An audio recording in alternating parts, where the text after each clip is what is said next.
మా టీవీ ప్రతినిధి శిల్ప స్పాట్లో అందుబాటులో ఉన్నారు. ఎస్ శిల్ప, సో మీరున్నటువంటి సిచ్యువేషన్లో అక్కడ నివాసంలో ఉన్న వారు ఎవరు కూడా కాదు అని ఒక నిర్ధారణకి పోలీసులు వచ్చారు. అక్కడ క్షుద్ర పూజలు చేశారని అనుమానం వ్యక్తమైంది. తర్వాత ఆయన కాదు అని ఒక నిర్ధారణకు వచ్చారు. ఇంకో వ్యక్తి పేరు వచ్చింది, ఆయన కాదనుకున్నారు. తల్లిదండ్రులు విచారించారు. ఇవన్నీ ముగిసాయి. ఇక మిగిలిందల్లా సిగ్నల్ ట్రేసింగ్ అని చెప్తున్నారు. ఆ సిగ్నల్ ట్రేసింగ్ అయినా కూడా ఆ నివాసంలో ఎంతమంది ఫోన్స్ ఉన్నాయి, ఆ చుట్టుపక్కల పరిసరం ఎగ్జాక్ట్గా ఈ బిల్డింగ్ చూపించకపోవచ్చు. నాకు తెలిసి ఆ సిగ్నల్లో ఫోన్ డేటాకు సంబంధించి కూడా ఒక బిల్డింగ్ ఒక పర్సన్ చూపించకపోవచ్చు.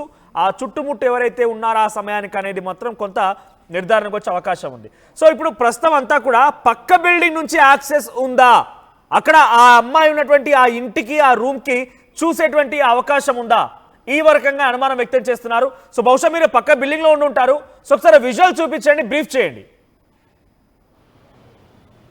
రైట్, చిన్నారి సహస్ర కేసులో ఒకవైపు విచారణ జరుగుతుంది. 48 గంటలు గడిచినా ఇప్పటి వరకు పురోగతి మాత్రం లభించలేదు. ప్రస్తుతం చిన్నారి ఏదైతే సహస్ర వాళ్ళ ఇల్లుకు సంబంధించి ఇదే పెంట్ హౌస్లో వాళ్ళు నివసిస్తున్నారు. ఈ పెంట్ హౌస్ సంబంధించినటువంటి ఈ హౌస్లోనే వాళ్ళు గత 2 ఏళ్ళుగా నివసిస్తున్నారు.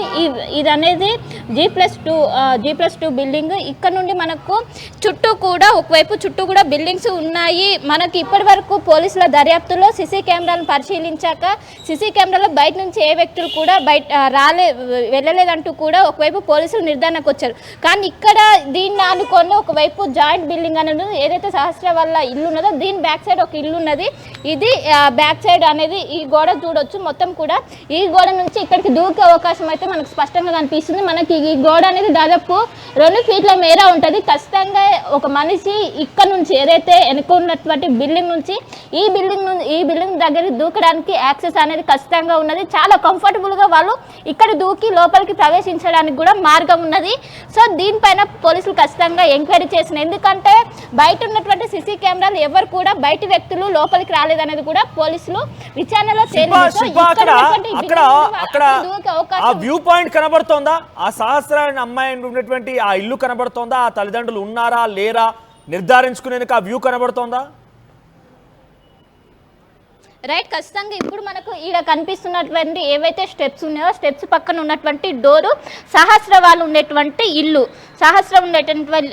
సంబంధించినటువంటి స్టెప్సే మనం చూస్తున్నాం. ఈ స్టెప్స్కు పక్కనే ఒక గోడ అనేది ఉన్నది. ఈ గోడ నుంచి మనం దూకడానికి పక్క బిల్డింగ్ నుంచి దూకడానికి అనేది యాక్సెస్ ఉంది. చాలా కంఫర్టబుల్గా దాదాపు దూకడానికి అనేది కంఫర్టబుల్గా ఉన్నది.